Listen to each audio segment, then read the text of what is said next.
Euzu billahi mineşşeytanirracim. Bismillahirrahmanirrahim. Elhamdülillah ve salatu ve selamu ala Resulillah. Değerli arkadaşlar, Muhammed Ali Es-Sabuni'nin Et-Tefsirul Vadihul Müyesser adlı eserinden 24. cüzün 35. dersini yapmak üzere birlikteyiz. Nerede kalmıştık?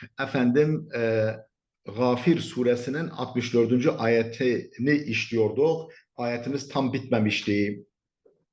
Kaldığımız yerden devam edeceğiz. Değerli dostlar, eğer bu ve benzeri derslerimizi beğeniyorsanız sizden önemli ricam Kur'an'ın doğru anlaşılmasına katkı için bizim YouTube kanalımıza manen sahip çıkın, destek verin, oynatma listelerini inceleyin, sosyal medya platformlarınıza paylaşın, beğenin, böylece milyonlarca insanımıza ulaşalım.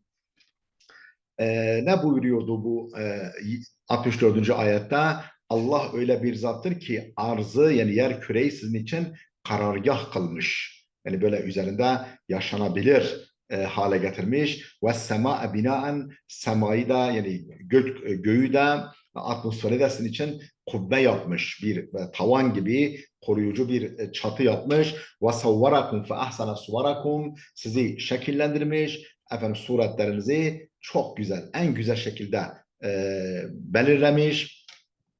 Ve razakakum minat tayyibati temiz ve hoş gıdalarla sizi beslemiş. Zalikumullahu rabbukum. İşte Rabbiniz olan Allah budur. Yani bunları yapandır o Rabbiniz olan Allah. Fetebarakallahu rabbul alemin. Alemlerin Rabbi olan Allah'ın şanı ne yücedir. Her türlü kusurdan pak ve münezzehtir. Zalikumullahu rabbukum kısmının tefsirinde kalmıştık. Zalikumullahu rabbukum fetebarakallahu rabbul alemin. Ey zalikumul halikul mubdi'u el fa'ilu lihâzil eşya. Ey yani zalikumul halikul mubdi'. Bu yaratıcı, bu orijinal, örneksiz var edici, mubdi' yani orijinal, örneksiz, modelsiz var edici, yaratıcı. El fa'ilu lihâzil eşya, bütün o sayılan şeyleri yapan zat, huve rabbul izzeti vel celal, o izzet ve celal sahibi, yani izzet ve celal Rabbi, izzet ve celal sahibidir. Feteqaddese ve temeccede hâzel halikul azim, bu büyük yaratıcı son derece mukaddes ve şanlıdır. Sadece mukaddes ve şanlıdır, azametlidir. Rabbu cemi'al alemin, bütün alemlerin Rabbidir, bütün alemlerin de Rabbidir. Ve leyse ma'na kavlihi ta'ala ceale lekumul arda kararan, yani ceale lekumul arda kararan ifadesinin anlamı şu değildir. Ne demek ceale lekumul arda kararan? Yani arzı yer küreyi sizin için karargah kılmış. Yani istikrarlı, sarsılmaz, sizi rahatsız etmez kılmış. Buradaki karar kelimesinin anlamı şu değildir. Ennel arda vakifetun gayru mutaharriketin. Arzın, yer kürenin durağan, durgun ve hareketsiz olduğu demek değildir. Hareketsiz olduğu, durağan olduğu, sabit olduğu anlamına gelmez. Kema fehimel ba'du, bazı insanların anladığı gibi değildir. Fel Kur'anu huna bi ma'na. Fel kararu huna bi ma'na. Burada yani arzın karargah yapılması, kararlı, istikrarlı yapılmasının anlamı şudur. Es-sekenu vel istikrar. Yani sükunetli, üzerinde huzurla yaşanabilecek ve istikrarlı ve olması anlamındadır. Kema kâle İbn Abbas, İbn Abbas'ın da dediği gibi ey cealeha lekum menzilen ve sekenen.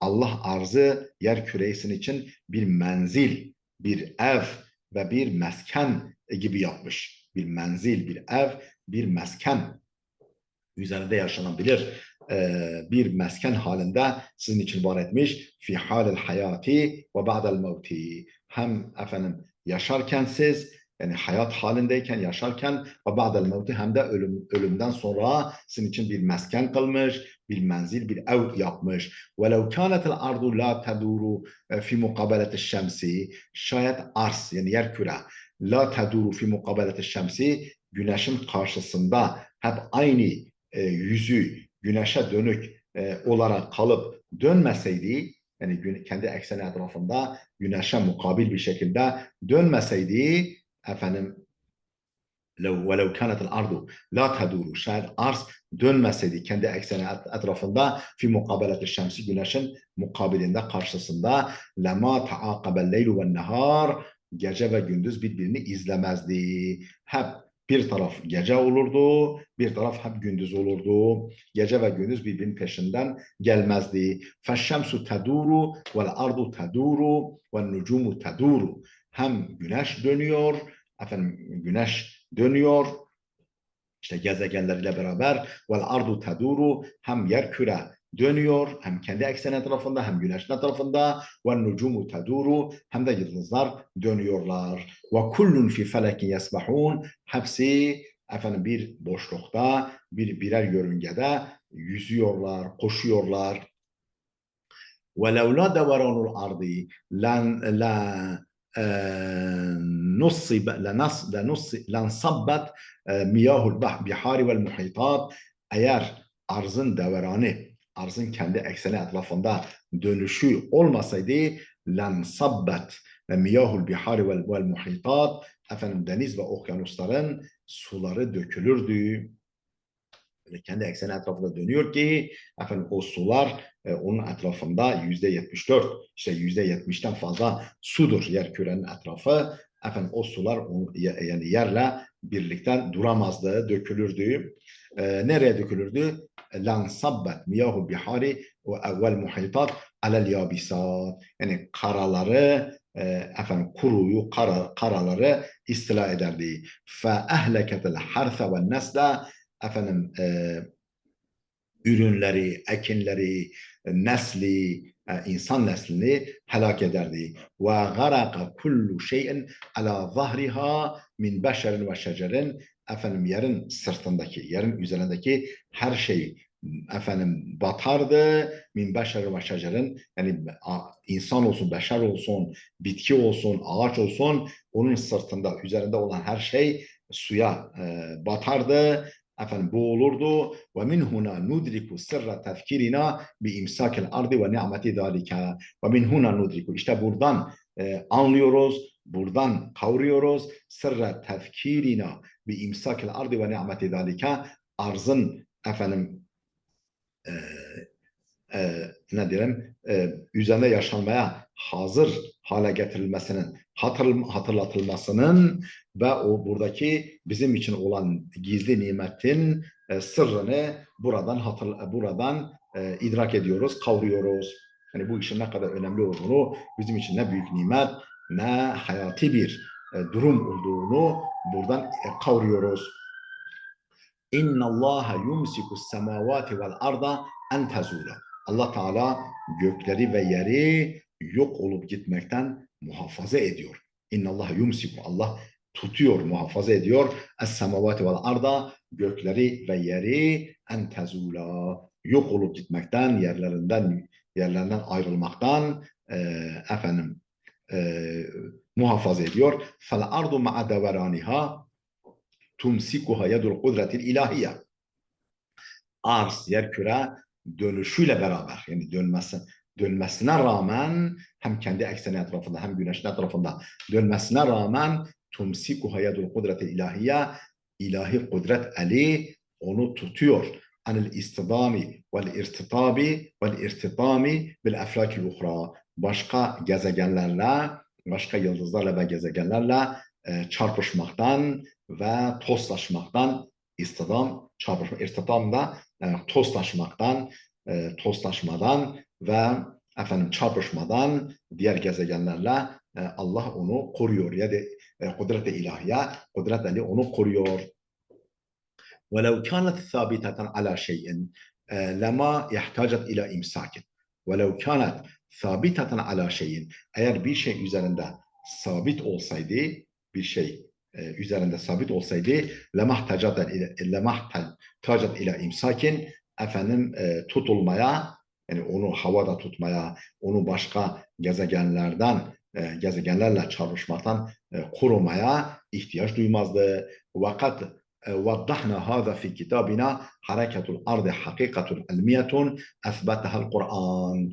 Şu kitabımızda, şu isimli kitabımızda bu gerçeği izah ettik. Fakat vaddahna biz bunu izah etmişiz. Hâzâ bu durumu fi kitabina şu isimli kitabımızda nedir? Hareketul ardı hakikatun ilmiyetun esbetuhal Kur'an. Yerin hareketi, yer kürenin hareketi, yani sabit olmadığı, hareketli olduğu e, efendim ilmi bir gerçek, Kur'an'ın ispat etmiş olduğu ilmi bir hakikattir isimli kitabımızda biz bu durumu izah etmişiz. Ve zekernel edillete mufassalatan vadihaten, bu konudaki delilleri detaylı bir şekilde ve net biçimde belirtmişiz. Ve zekernel edillete, deliller zikrettik bu konuda, mufassalatan detaylı ve vadihaten açık. Huvel hayyu la ilahe illahu fed'uhu muhlasina lehu'd-din. Huvel hayyu. Allah haydır. Yani hayattadır, hayat sahibidir. Efendim e, yani bu gerek dünyamızı gerek diğer gezegenleri ayakta tutan, varlıkta tutan, yörüngelerden saptırmayan hayat sahibidir Allah. La ilahe illahu, ondan başka hiçbir ilah yoktur. Fed'uhu muhlasine lehu'd-din, dini ona özgüleyerek, dini hayatı ona tahsis ederek, yani dini hayatınıza başkasını karıştırmayarak, başkasının rızasını, başkasının hatırını katıştırmayarak sadece Allah'a kulluk eden, fed'uhu, onu çağırın, ona dua eden, muhlasine lehu'd-din, samimi bir biçimde dini hayatınızı katışıksız, halis, temiz tutarak. Elhamdülillahi Rabbil alemin. Hamd alemlerin Rabbi olan Allah'a mahsustur. Ey huve subhanehu el munferidu bil bekai. Yani Allah Celle Celaluhu bekada biriciktir. Yani kalıcılıkta, ölümsüzlükte biricik olandır. Ey huve subhanehu el munferidu bil bekai vel hayatı zatiyetil hakikiyeti, zati, yani zatından ayrılmaz ve gerçek hayatla, beka ile, beka yani kalıcılıkla, ölümsüzlükle münferittir, tektir, biriciktir. وَهُوَ الْبَاقِ الَّذ۪ي لَا يَمُوتُ. O hiç ölmeyecek olan bakidir. فَعْبُدُوهُ وَحْدَهُ. Efendim sadece ona kulluk edin. مُخْلَصِينَ لَهُ الْعِبَادَةَ. İbadetinizi onun için temiz, halis, riyasız, gösterişsiz yapın.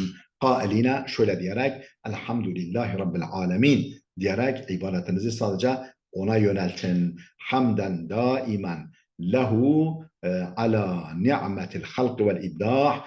Efendim hamden daimen lehu, yani sürekli olarak daimi bir hamdle ala ni'metil halk vel ibdah, sizi yaratmış olmak ve bütün bu varlıkları orijinal bir şekilde var etmiş olmak nimetinden dolayı sadece ona daimi olarak hamd edin. Ve lemma beyyene Teala sıfatil ilahil hak. Allah Teala o hak sıfatın, o hak ilahın niteliklerini beyan edince el-azimil celil, o hak olan, o büyük olan, o yüce olan hak ilahın niteliklerini belirtince zil kudretil bahire, apaçık kudret sahibi, neha an ibadete gayrillah, Allah'tan başkasına kulluktan Allah men etti. Fekale subhanehu, şöyle buyurdu. Değerli dostlar, burada duralım. Videomuz oldukça uzadı. Gelecek dersimize kadar Allah'a emanet olun.